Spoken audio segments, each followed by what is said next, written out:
Hi, Sarah. How are you? I'm great. How are you? Good. It's good to talk to you again.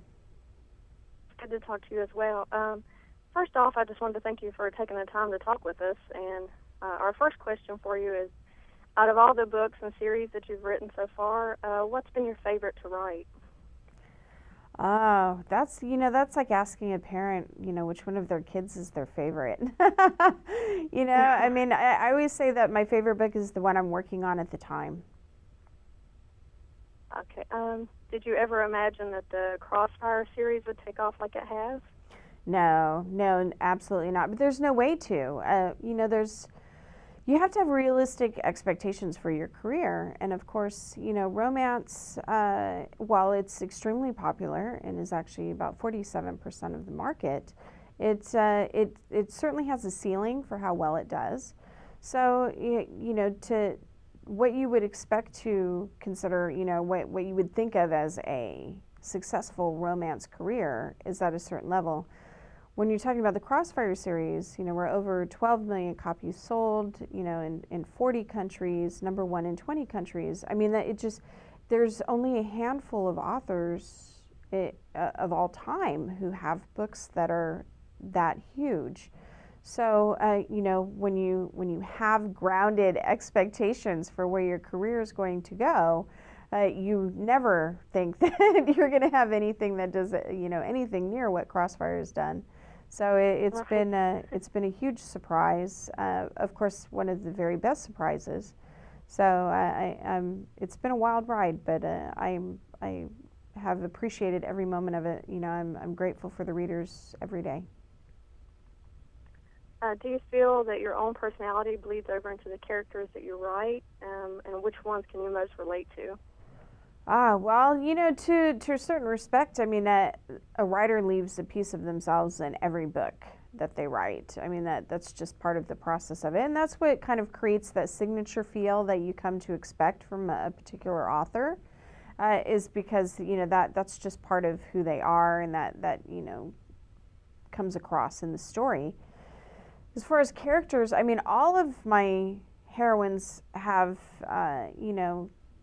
different parts of themselves that I can relate to, and other things. I would probably say that it would be a toss up between Ava in the Crossfire series and Eve in my Marked series. And in both of those cases, it's more their flaws than we have in common. And I aspire to have the better qualities of both of those characters. I understand you love to travel. What has been your favorite place to visit and why?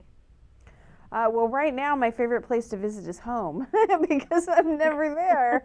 I'm traveling so often that I really don't have a chance to get back to my house very often. So that right now is my most popular destination.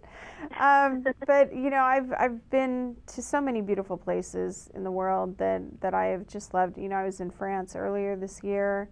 That was amazing. It's a wonderful country. I'll be in Brazil next month. And again in October. I haven't been to Brazil before, so that may end up being one of my new favorite places to visit. I mean, it's kind of like with my books. It's the place that I'm visiting at the time that I love. But I'm half Japanese, so I always love going back to Japan. That's probably, as far as world destinations, one of my favorite places to go. What is the hardest part of the writing process for you? The hardest part. Yeah, no, I mean that's really the whole thing is hard, but I love doing it. It's if you don't struggle with it, and there's different ways that you struggle with a book. I mean, some, even the ones that write themselves, the ones that we say write themselves, that we can write in a very short period of time, and it all seems like it pours out, and you wish all your books were like that. Those are still hard in ways because you're letting a part of yourself go, and of course when you get to the end you're very sorry that you got there. And that's one of those weird things, because when people say what's your favorite part about writing, I say it's the end. Getting to that point is the favorite part, but then again it's also the part that you dread getting to, because then that means the story's over. But I don't think anything, really worth pursuing in life is easy, and definitely writing is not. You spend a lot of time holding writers' workshops. What is the single most important piece of advice you would give to anyone looking to break into the business? You need to write 3 books. And that means you need to actually finish them. And that's kind of, sometimes when I give that advice, people are like, well, I mean, that's kind of like a no-brainer, right? And yet it's really not, because most of the writers that I hear from, the aspiring writers, have not even finished their first book yet. But they think they have a good story, and they very well may well have a really great story. But the thing is, getting to the end is a different process, and it's very hard to get an entire book finished. It's very hard to write your second book because you hit that sophomore slump. It's not until you finish your third book that you'll know that you can do it, and that will give you the confidence that you need to move forward. You also learn a lot in the process of writing books, and you will not know where your style strengths lie and your weaknesses are until you finish 3 books. So, for aspiring writers, finish 3 novels, and then at that point you will know if you are a writer. Good advice. What was your reaction when you first realized that you had hit the New York Times bestseller list? Well, there was astonishment, really. I hadn't been expecting it. I wasn't sure that the book would find an audience. I wrote it for me, and to a certain extent, all books that writers write, they write for themselves.